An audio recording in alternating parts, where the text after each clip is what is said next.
Hi friends, welcome to A1 nursery garden. நாம் இன்றைக்கி என்ன டாபிக் பார்க்க போகிறோன்னா, இந்த மல்லிகைப்பூ செடி வச்சுருக்கவங்களுக்கு பொதுவாகவே நர்சரியில் போய் ஒரு பெரிய மரம் மாதிரி இருக்க மல்லிகைப்பூ செடி வாங்கிட்டு வந்து வீட்டில் வச்சாலும் அதில் வந்து பூக்கள் வந்து பூக்க மாட்டேங்கிற மாதிரி நிறைய பேர் வந்து சொல்லியிருந்தீங்க.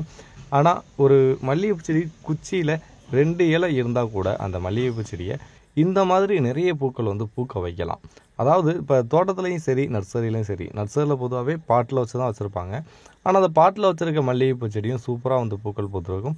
அதாவது கொஞ்சமாக கிடையாது, நிறைய பூக்கள் வந்து பூத்துருக்கும். அதே தோட்டத்துலையும் பார்த்துருப்பீங்க. தோட்டத்தில் அந்த மல்லிகைப்பூ சேல் பண்ணுறதுக்காண்டி தோட்டத்தில் வந்து மல்லிகைப்பூ நாற்று வந்து நட்டுருப்பாங்க. அவங்களுக்கும் பார்த்தீங்கன்னா சூப்பராக வந்து நிறைய பூக்கள் வந்து பூத்துருக்கும். இந்த மாதிரி நிறைய பூக்கள் வந்து பூத்துக்கிட்டு இருக்கிறதுக்கு ஒரு 5 பராமரிப்புகள் கண்டிப்பாக வந்து பண்ணிக்கிட்டே இருப்பாங்க. அதனால தான் அவங்களுக்கு வந்து நிறைய பூக்கள் வந்து பூக்கும். நம்ம வந்து மல்லிகைப்பூ செடி வாங்கணும், தண்ணியை ஊற்றணும், வெயிலில் வச்சோம் அப்படின்னு வச்சா மட்டும் பூக்கள் வந்து பூக்காது. அதுக்குரிய பராமரிப்புகள் கரெக்டாக பண்ணால் மட்டும்தான் பூ வரும். அது எப்படின்றத பற்றி பார்ப்போம். நம்ம சேனலை நீங்கள் புதுசாக பார்க்குறவங்களா இருந்தால் கீழே உள்ள சப்ஸ்கிரைப் பட்டனை மறந்துடாமல் சப்ஸ்கிரைப் பண்ணிக்கோங்க. பக்கத்தில் உள்ள பெல் ஐகானையும் ஆல்ரெடி கொடுத்தீங்கன்னா நெக்ஸ்ட் போகிற வீடியோ மொபைல் நோட்டிஃபிகேஷன் வந்துடும். இப்போ நர்சரியில் போய் ஒரு சின்ன நாற்று தான் வாங்க போகிறீங்க. ஒரு பெரிய நாற்று கூட கிடையாது, ஒரு குட்டி நாற்றை நீங்கள் வாங்குறீங்கன்ற வச்சுக்கோங்க. ஃபஸ்ட்டு வந்து அந்த மல்லிகைப்பூ செடிக்கு தேவையான மண்கலவை வந்து கரெக்டான மெத்தடில் வந்து இருக்கணும். மண்கலவை வந்து நீங்கள் எந்த மண்கலவை வேணாலும் கொடுக்கலாம். பிளாக் மண் கொடுக்கலாம், இல்லை இந்த மாதிரி இப்போ நர்சரியில் போட்டிருக்க மாதிரி செம்மண் கலவையும் கொடுக்கலாம். வேறு ஏதாவது கரம்ப மண், இந்த மாதிரி எந்த மண் வேணாலும் நீங்கள் தாராளமாக வந்து செடிகளுக்கு வந்து யூஸ் பண்ணிக்கலாம். ஆனால் அந்த மண்ணில் பார்த்தீங்கன்னா கல் இல்லாமல் வந்து யூஸ் பண்ணணும். ஃபஸ்ட்டு தொட்டியில் நடவு பண்ணுறவங்க கல் சுத்தமாகவே இல்லாத அளவுக்கு எந்தளவுக்கு சாஃப்டாக போகிறீங்களோ அந்தளவுக்கு செடியோட க்ரோத்திங் வந்து நல்லாயிருக்கும். அதே தரையில் ஊண்டி வைக்கணும் அப்படின்னு நடவு செய்கிறவங்க குழியை ஒரு 2 அடிக்கு அந்த தரையை வந்து நல்லா தோண்டிடுங்க. தோண்டிட்டு அதே மண்ணை வந்து அந்த இடத்துலையே போட்டுருங்க. கல் இருக்கான்னு பார்த்துட்டு அந்த கல்லை ஃபுல்லாமே சுத்தமாக க்ளீன் பண்ணி எடுத்துருங்க. 2வது வந்து ஃபெர்டிலைசர் வந்து யூஸ் பண்ணுறது. இயற்கை உரம், ஆட்டுச்சாணம் அந்த மாதிரி கூட கொடுத்துக்கலாம். வேறு மண்புழு உரம், வேறு இந்த DAP அந்த மாதிரி ஏதாவது ஒரு ஃபெர்டிலைசர் வந்து யூஸ் பண்ணிக்கலாம். மண்ணில் போட்டு நல்லா வந்து கலந்துருங்க. கலந்துட்டு நீங்கள் செடியை வந்து ஒரு நாளோ 2 நாளோ விட்டுட்டு அந்த மண்ணில் வந்து நீங்கள் தரையிலையோ தொட்டிலையோ நடவு பண்ணிக்கலாம். அப்படி நடவு பண்ணும்போது உங்களுக்கு மண்ணில் சத்தே இல்லாட்டி கூட நீங்கள் கொடுக்குற சத்தில் வந்து செடியோட க்ரோத்திங் வந்து நல்லாயிருக்கும்.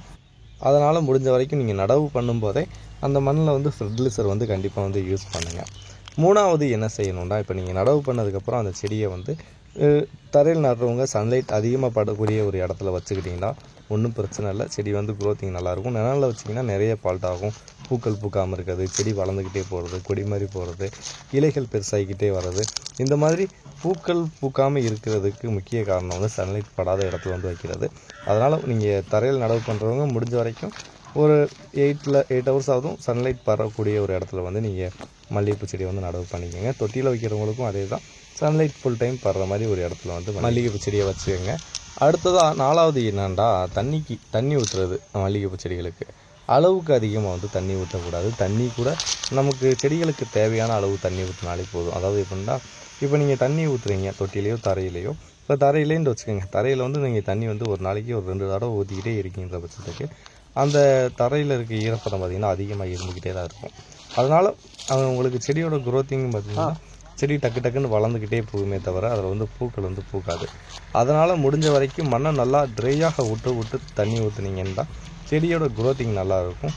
அந்த இலை பெருசாக வரும். அதாவது எப்படின்னா, நீர் சத்து அதிகமாக இருக்கும்போது நம்ம செடியோட இலைகளும் சரி தண்டுகளும் சரி பெருசாகிக்கிட்டே போகுமே தவிர பூக்கள் வந்து வராது. அதனால் தண்ணி வந்து தேவையான அளவு தான். மண்ணை ட்ரையாக ஊற்றுங்க. செடியோட க்ரோத்திங் வந்து நல்லாயிருக்கும். தண்ணி அளவுக்கு அதிகமாக ஊற்றிக்கிட்டே இருக்காதீங்க. அப்படி ஊற்றிக்கிட்டே இருக்கீங்கிற பட்சத்துக்கு செடி பூக்காமல் போகும். ஒரு சிலருக்கு காஞ்சு போகிறதுக்கும் சான்ஸ் இருக்குது. ஏன்டா வேறு அழிக்கு வந்து காஞ்சு போகும். அடுத்தது 5வது முக்கியமான பராமரிப்பு. அது என்னன்னா, எல்லாருமே செடியை வந்து பராமரிக்காமல் விட்டுறதுன்னா நார்மலாக எல்லாமே பண்ணிவிட்டு அந்த செடிகள் தரையிலையும் சரி தொட்டிலையும் சரி களைகள் வந்து கண்டிப்பாக 15 நாளைக்கு ஒரு தடவை ரிமூவ் பண்ண அது தளைஞ்சு வந்துக்கிட்டே தான் இருக்கும். மண்ணில் இருக்க சத்து நல்லா இருக்கும்போது களைகள் கண்டிப்பாக வந்துக்கிட்டே தான் இருக்கும்.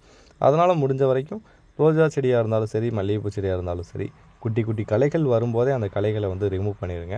அந்த களைகளை வந்து பெருசாக நீங்கள் அப்படியே விட்டுட்டீங்க பெருசாகிட்டே இருக்கிறத தவிர அந்த மண்ணில் இருக்க சத்துக்கள் எல்லாமே அந்த களைகள் வந்து எடுத்துக்கிறோம்.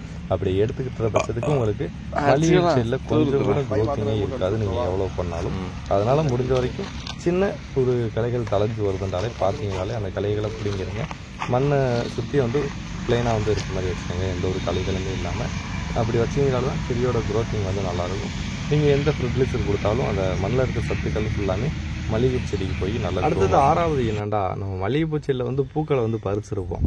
அப்படி அந்த பூக்களை பறிச்சதுக்கப்புறம் என்ன செய்யணும்னா, ஒரு குறிப்பிட்ட ஸ்டேஜ் கழிச்சு, அதாவது எப்படின்னா பூக்கள் எல்லாமே பறிச்சிட்டோம், வெறும் காம்புகள் மட்டும்தான் இருக்குன்ற பட்சத்துக்கு நீங்கள் என்ன செய்யணும்னா, அந்த முனியை ஃபுல்லாமே கட் பண்ணி விடணும். அப்படி கட் பண்ணாமல் விட்டிங்கன்னா அந்த பூக்கள் பூத்த இடத்துலேருந்து காம்புகள் வந்து கொஞ்சம் கொஞ்சமாக காஞ்சிக்கிட்டே வரும்.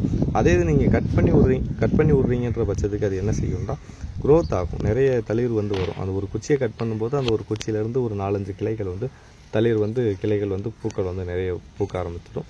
அதனால் முடிஞ்ச வரைக்கும் நீங்கள் பூக்களை வந்து பறிச்சதுக்கப்புறம் செடியை ஃபுல்லாமே சுற்றி வந்து கட் பண்ணி விடுங்க. கட் பண்ணி விட தான் நம்ம செடியோட க்ரோத்திங் வந்து நல்லாயிருக்கும், நிறைய வந்து பூக்கள் வந்து பூக்கும். இந்த மாதிரி கட் பண்ணும்போதெல்லாம் என்ன செய்யணும்னா, அந்த செடிகளுடைய மண் பகுதியை வந்து கொஞ்சம் ஒரு இன்ச் அளவுக்கு மண்ணை மேல் பகுதியை மட்டும் கிண்டி விட்டுட்டு, அந்த கட் பண்ணி விடும்போதெல்லாம் பார்த்தீங்கன்னா நீங்கள் கண்டிப்பாக வந்து ஃபெர்டிலைசர் வந்து யூஸ் பண்ணணும். அப்படி அந்த ஃபெர்டிலைசர் யூஸ் பண்ணுறீங்கன்ற பட்சத்துக்கு தான் செடியோட க்ரோத்திங் வந்து நல்லா, எப்பயுமே பூக்கள் வந்து நிறைய வந்து பூக்கள் வந்து பூக்கும். சின்ன பூவாக பூக்காமல் அந்த பூக்களோட சைஸும் வந்து உங்களுக்கு பெருசாகவும் இருக்கும், நிறையவும் பூக்கள் பூக்கும். ஏன்னா இப்போ 5 நாளைக்கு ஒரு தடவை நீங்கள் மேக்ஸிமம் பார்த்தீங்கன்னா மந்த்லி 1 டைமாவது மல்லிகைப்பூ செடியில் வந்து பூக்களை பறிச்சுட்டு கட் பண்ணி விடணும். அப்படி கட் பண்ணி விடும்போது அதுக்கு தேவையான ஃபெர்டிலைசர் வந்து மண்ணுக்கு வந்து கொடுக்கணும். அப்படி கொடுத்தா மட்டும்தான் அடுத்தடுத்து நிறைய தளிர் வந்து பூக்கள் வரும். நீங்கள் ஒரு தடவை அந்த கட் பண்ணி விட்டுட்டு ஒரு தடவை ஃபெர்டிலைசர் கொடுத்துட்டு நீங்கள் அப்படியே விட்டீங்கன்னா அந்த ஒரு தடவை பூக்கிறதுக்கு மட்டும்தான் அந்த மண்ணில் இருக்க சத்து செடிகளுக்கு போகும். அதனால் அடுத்தடுத்து நல்லா செடி க்ரோ ஆகணும்னா மந்த்லி 1 டைமாவது ஃபெர்டிலைசர் வந்து யூஸ் பண்ணிக்கிட்டே இருக்கணும். இந்த மெத்தடை மட்டும் நீங்கள் கரெக்டாக ஃபாலோ பண்ணி வந்தாலே அந்த குட்டியாக இருக்க நாற்று கூட நமக்கு செடியை நல்லா க்ரோ ஆகி நல்லா நிறைய பூக்களை வந்து பூக்க வைக்க முடியும். வீடியோ பிடிச்சிருந்தால் லைக் பண்ணி விடுங்க. வேறு ஏதாவது டவுட்ஸ் இருந்தாலும் கீழே உள்ள கமெண்ட் பாக்ஸில் மென்ஷன் பண்ணி விடுங்க. தேங்க்யூ ஃபார் வாட்சிங் ஃப்ரெண்ட்ஸ்.